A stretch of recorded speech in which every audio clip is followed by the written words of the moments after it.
All right, so over on Patreon, I have a patron named Ryan who has requested quite a few movies over the last X amount of months, and I have told people plenty of times, like, it's not really what Patreon's for exactly, but you can absolutely recommend me some stuff that's more for supporting the channel if you like the content, because mostly we do it for free, and there's a lot of freaking videos that we're doing, and if you like what we do, throw us a few bucks, whatever.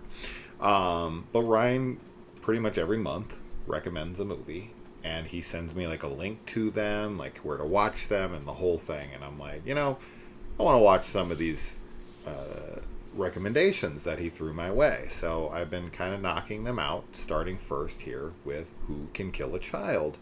Now, this is a film that is got a bit of a reputation and name behind it.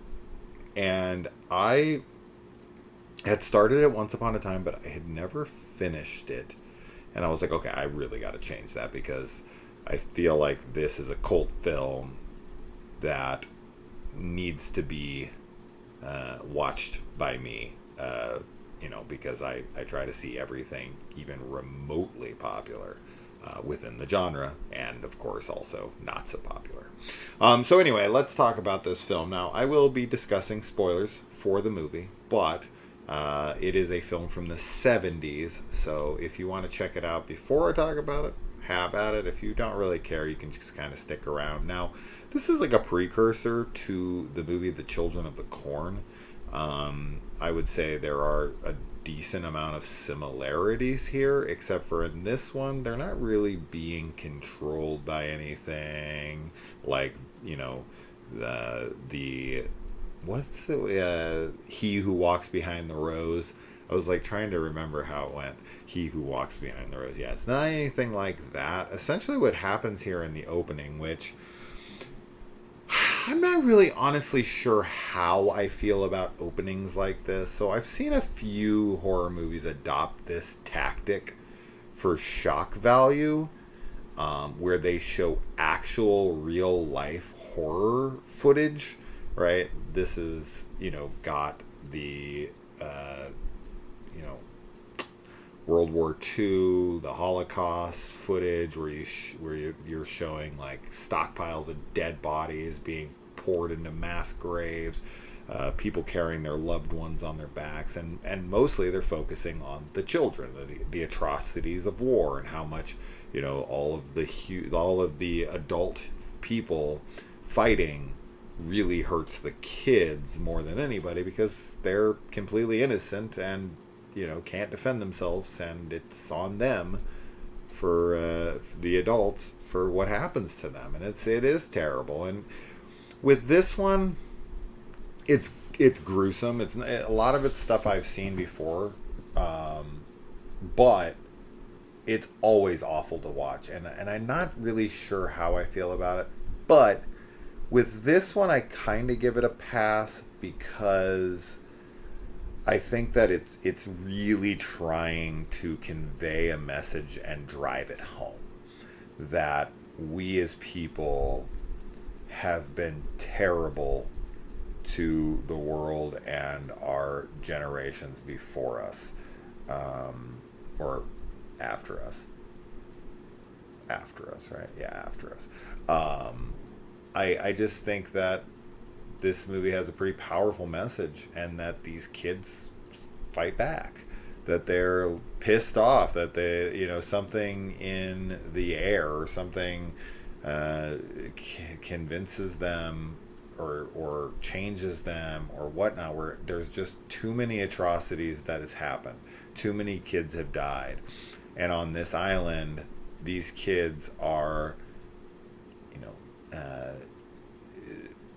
possessed by or infected by or compelled by some unknown entity, force, calling, whatever you want to call it, to kill the adults, to turn the tables, to flip it around, flip the script. It's a very interesting concept of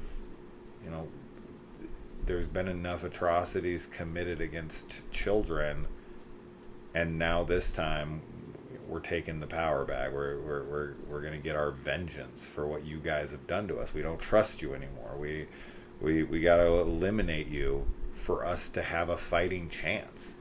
They don't talk about this in the movie, right? This is all visual storytelling for the most part. They brush on it a little bit here and there, but you're supposed to kind of glean this from the footage in the opening, plus their reactions to things. And the one thing as I said, I don't really know how I feel about using actual real life footage of horrible things. I don't like it, especially when it's used for like entertainment purposes. That to me is not okay. If you want to use it for educational purposes and people have signed up for that, then that's fine, like in a documentary or something. But within a horror film, in the context of like, I'm coming here for fictional stories and fictional violence, and I'm trying to escape reality, the last thing I want to think about is the horrors of the actual world. And I don't need to see a whole bunch of kids' actual dead bodies and the awful things that have been done to them throughout human history. Like, I already am very well aware of how awful humans can be, how awful adults can be, how much they can fail these younger generations. But it does drive the point forward and home, showing it, as opposed to like something like Seed, where they show a bunch of like PETA footage, basically, of animals being abused and killed and tortured, and that, no fucking way. I had to turn that movie off. I couldn't get through that because of that. I was just like, no way. There's no reason ever for me in a like entertainment setting that you should be showing videos of animals being tortured and killed. So if you're sensitive to that stuff, even fictionally, the movie Seed by, I think it's Yul Bol, I get what he's trying to say with that, right? Like, that this person in the opening has been corrupted because they've been forced to watch these awful acts of humanity against nature. Like, I get it, but dude, no, you shouldn't make your audience sit through something like that. That's too much. That's brutal. I'm somebody who's like, oh, come on, lighten up. Like, if you're too sensitive, you shouldn't watch horror movies, this and that. But this is different. Putting actual, literal, real life murder and torture of innocent creatures, whether they're kids or animals, I don't know. I don't even know if I like it here. I feel like we're all aware of what the Holocaust was like. We're all aware, I mean, outside of the dipshits who deny it, which is crazy to me. But regardless. And then they show stuff from the Korean War, and they show stuff from, I think, Vietnam, and they show stuff, like, they're kind of all over the place with the terrible acts against children. So we see a lot of it. The first probably 5 minutes of this movie is just footage of dead children and kids getting killed. It's fucking brutal, dude. That's probably the most brutal opening outside of Seed. Those are pretty equal to me, because I don't know, they're so bad. They're both so bad. It's hard to compare. But yeah, what do you guys feel about that? What do you feel about having real life footage of actual murders, actual death, torture in a horror movie to try to, like, it just kind of feels cheap and disrespectful. Because I mean, if my kid was murdered, to put it in some horror movie, like, for people to, no, I wouldn't want that. Absolutely not. So even though I feel like this movie is using it purposefully, and it is trying to drive a point home, I'm going to say I still disagree with its use here. Like, I get it. I do, but I still don't like it. I still don't think it's necessary. I feel like you can just talk about the acts. You could have a professor in a school talking about, you know, the things that have happened throughout human history, whatever. Showing actual footage just feels like a bit much. All right, moving on from that. I really didn't like the couple in this. I found them to be pretty insufferable once things go down. You know, before, and they're walking through the city and they're tourists and they're seeing the sights, and, you know, they're in love and she's pregnant, and that's all fine and well. And that stuff's good. And I love the look of film for sure. Like old classic film. I don't know if digital can recreate a look like this, an aesthetic like this. I'm sure it could, close enough, but that's not what anyone really options for, even if it is possible. And clean looks are fine. Sometimes they're wonderful, and sometimes they're really ugly, but you just can't seem to recreate the look of 70s cinema, or 80s for that matter. And that's a shame, because these films are just so much better to look at, that even if I'm not vibing with a film, even if I don't like a film as much, it still feels better. Like while I'm watching it, it doesn't feel cheap. It doesn't feel like I'm wasting my time or anything. I always still love the actual feel of sitting down and looking at a screen with old 70s film. But unfortunately, characters now in movies are much more believable and relatable, and are written smarter. Even though people still complain about it, they do make better decisions, more realistic decisions. Their attitude towards things are much more realistic. Not always, of course, I'm generalizing. But I feel like back in the 70s and 80s, things were much more theatrical and, you know, not realistic, right? Film was supposed to more be an art form, and it wasn't ever supposed to be meant to be taken seriously. And I try to do that. I do. But there's certain things, certain scenes, like when the couple encounters stuff, the husband will not stop lying to his wife in this, and it helps them none at all. I know he's trying to like not upset her, but it very much feels like a product of its time, where it's like, oh, she says, you know, she's a woman, she can't handle the truth, she'll be hysterical, and, you know, I'm her husband, I'm here to protect her, and I'm gonna lie to her face and put her at a disadvantage, because she should be informed on important matters like this, where her life is in jeopardy if she doesn't get that information given to her. So he is doing a lot of her thinking for her, and he's doing it in like kind of the guise of protection, but ultimately she ends up dying. So I don't think he made the right choice. And there's also a scene later when they're like running, and they're running from some kids, and they run for like a minute or less, like 30 seconds, and she's doing the whole like, I can't, and he's like, you gotta go, and she's like, I can't do it anymore, and you're like, oh my god, hit this chick and throw her over your shoulder and get going. Like, what in the fuck, dude? No, this is nonsense. Maybe there would be some people who act like this, so I'll give her the benefit of the doubt, I suppose. But she's giving Barbara from the original Night of the Living Dead a run for her money as one of the most useless fucking female protagonists in horror. It's all the woe is me, damsel in distress. Oh, I can't do anything. I can't live without you saving me. What's a woman to do? These characters are fucking embarrassing. And I think women probably read these roles and were like, oh, bitch, come on. You can't fucking fight back at all. You can't run for more than 10 seconds. Like, I'm sure women were pissed to read shit like this. Like, get the fuck out of here. I'd be stronger than this fucking prick.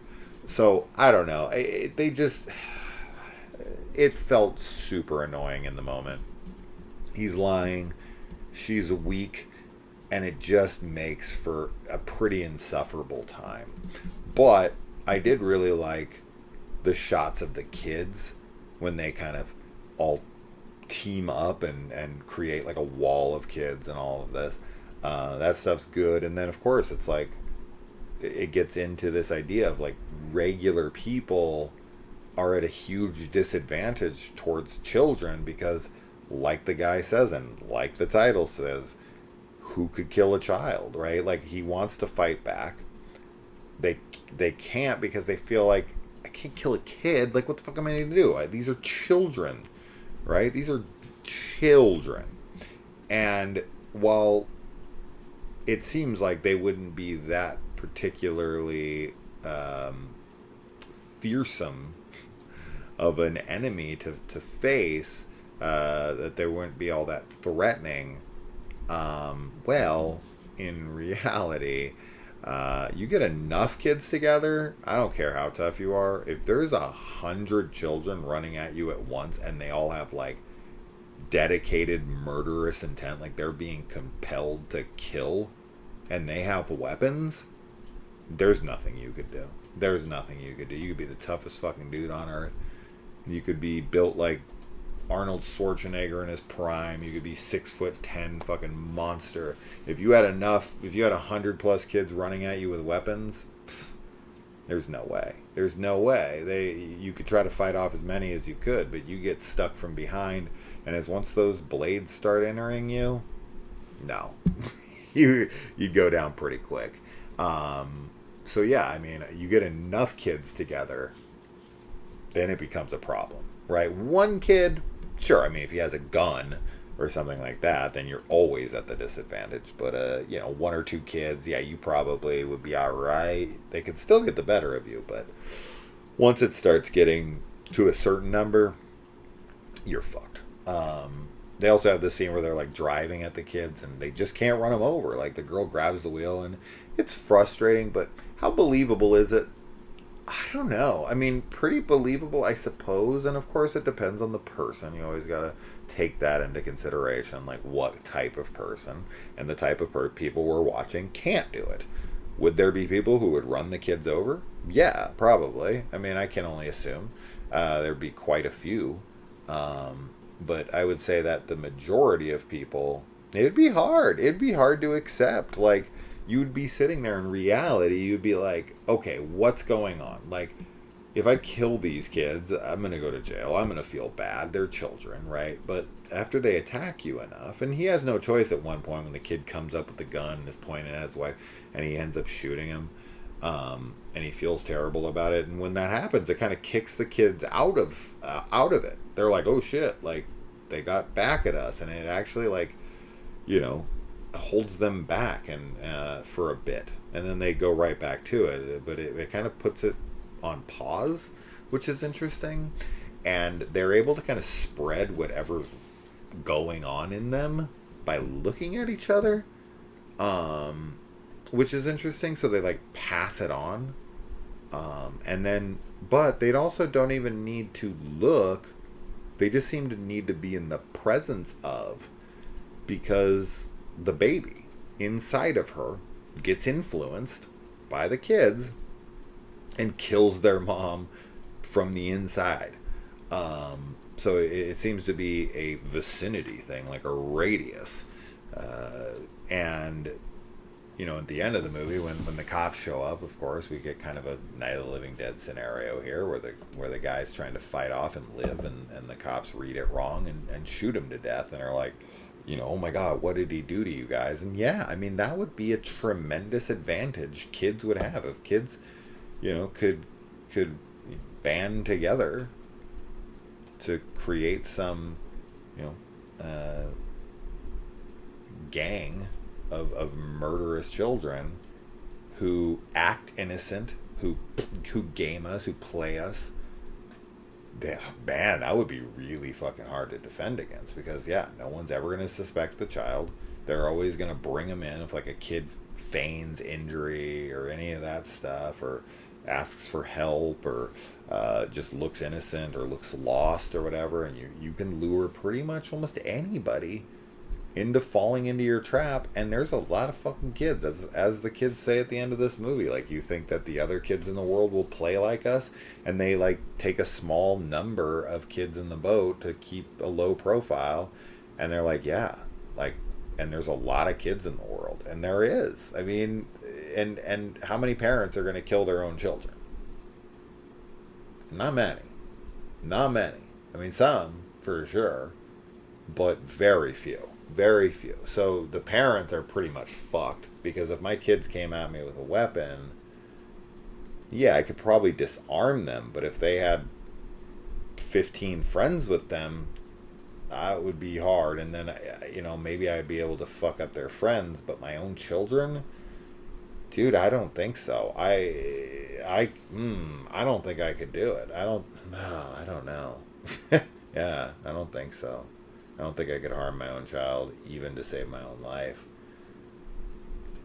So yeah, it's a tough one. And just a child in general. Like, if I had a bunch of kids running at me with weapons, like little kids, I'm talking about like 8, 9, 10 years old, I would do everything in my power to not harm them. For sure. But at some point, yeah, I mean, you've got to be like, all right, enough's enough. And in that moment, they do try their best to not hurt them. And when he's got the gun pointed at his wife's head and he's about to pull the trigger, that really is leaving him no choice, and forcing his hand. So I like that they draw it out. And I also like that the one guy who they meet, who survived this whole thing and is talking to them about it, he gets kind of duped because his daughter shows up and is like, Daddy, come with me. And he's like, what can I do? It's my daughter. I have to go. And I'm like, okay, you're kind of being a little stupid, but once again, I don't think you're supposed to take things too literally. I just think it's supposed to show the power of how vulnerable us parents would be to, like, dude, I gotta be on my kid's side. I gotta believe in them. And if they are finished, if they are part of this thing and the world has turned upside down and I've basically lost them, then a lot of parents don't even want to live. They'd be like, well, my kid's pretty much gone, so might as well kill me too. So I think he's just kind of hedging his bets and is like, well, fuck it. Like, yeah, I'm probably being lied to. I'm probably being set up, but it's worth the risk to get my daughter back. So if I can have my daughter back, then it's worth maybe going around this corner and dying. And yeah, he goes around the corner and he screams out and we never see him again. So he did get he fell for the ruse, which I probably would too. I don't know. I probably wouldn't go. I'd probably just be like, no, we're staying here after what had all happened. But I get the sentiment at least. So that was cool. And then you have the woman who's calling, and she doesn't even speak, the language that they speak. So there's a language barrier, and she's like trying to get through to them. And the kids come and they beat her to death. And yeah, I mean, all that stuff with the kids, I like all of that stuff. I think this is a very cool, good, great looking, very iconic and very influential killer kid movie. With the title, I thought it was, I don't know, is this another movie? Because I thought that this was a film. And I thought that's what this was. But I thought there was a movie where there's like a bunch of people, almost like The Running Man, sort of, or like Surviving the Game, where they're tasked with having to kill a child. And if they'll win like a prize or something, maybe their own lives or something. And, each one of them is like, I can't do it. And it's like, who can kill a child? I thought that's what this was about. That's so funny. When I was watching, I was like, that is not what this is about at all. This is very Children of the Corn and predates Children of the Corn. So I think King might have gained some inspiration from this one. But yeah, I really like the feel of it. I really like the look. I really like all of the aesthetics. I like that stuff. I like everything I just talked about. So the characters are a bit annoying. I don't like that they included the murder in the opening to drive their point home, but I do get it. And yeah, I mean, you got the insufferable characters, but maybe not. Maybe other people don't dislike them as much, but I don't know. I didn't care for them that much. They weren't terrible per se, but I didn't like them. So yeah, it's good, and the ending is chilling. It's definitely ominous, right? That this is gonna spread, but I don't know. Is this a bad thing? I mean, if all of the kids band together and kill all of the adults, and then once all of the adults are dead because of all the terrible things that they've done, they're just protecting themselves.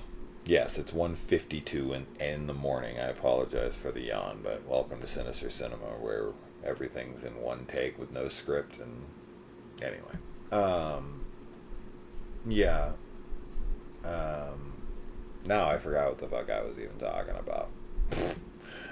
Anyway, that's that. I think I was just kind of probably going to reiterate the same fucking point I've made before. So that's that. Yeah, so I'm going to look at his other movies. I'm currently watching Satan's Slave, which was his next recommendation. I'm looking at them in order, and I'm looking at other recommendations from other patrons. I can't do everybody's. That would be impossible. Some people are like, oh, I'm paying, $5 a month, and there's 40 or 50 of us, and, we want one each per month. Like, there's no fucking way, dude. That'd be 50 films a month, in addition to every single other thing that I watch and cover, and nope, it's impossible. It's impossible. So, yeah. But if you do ever want to support the channel on Patreon or on memberships, although with memberships, they seriously take so much money, guys. Like, the amount of money that we don't see from the membership money is kind of fucking insane. It's like over 50%. Because of some Apple deal as well. It takes like 30% for YouTube, but then another 30% on top of that for Apple, and I feel like a lot of people are using Apple. So it's like, even though we should be making X amount of money, we're making so much less than that. It's crazy. When I looked at it, I was like, that's it? That's all we get from this amount? Get the fuck out of here. They do the same thing with your super chats. When we do any lives, it'll be like, we'll get $100 or something from everybody for the chat, and then we'll see like 60 or less of it. Then it's crazy how much they take. So anyway, all right, that's that, guys. I will see you in the next one. Let me know. Patreon, check it out. Description below. I try not to beg for money or anything, but a lot of effort. If you want to check it out, support the channel, let us know. And throw us some recommendations. We always look at them, and I always add them to a list, and sometimes we pick them. Sometimes we're like, shit, yeah. So, and Patreons get absolutely first dibs, or members or patrons are always like, oh, okay, they pay for the service. I'll look at them, and if they seem like something I really want to watch and cover on the channel, I pick them, like I did this. So Ryan, thank you. And anyway, that's it. All right, I gotta go to bed. Adios, guys.